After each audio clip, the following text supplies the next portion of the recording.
স্বৈরাচার সরকার থাকতে তো আর ভালো ছিল, মানুষ জিনিসের দাম কম ছিল, তেলের দাম মনে করেন বেশি, 220 টাকা তেল, চাইলের দাম কেজি প্রতি 20 টাকা 25 টাকা বাড়তি কেজি ভর্তি, তাইলে কোন জিনিসটার দাম কমাইছে?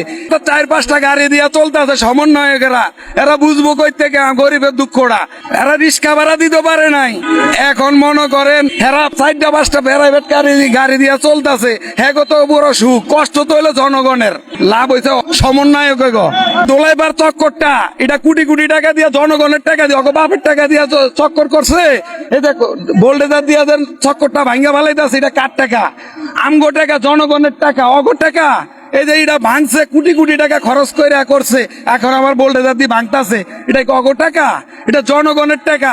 তাহলে লাভ হয়েছে কি? ওই সরকারে করছে, এই সরকার ভাঙতাছে, তাহলে দেবা বললে তো দেশ, তাহলে তো পুরো চাঙ্গে।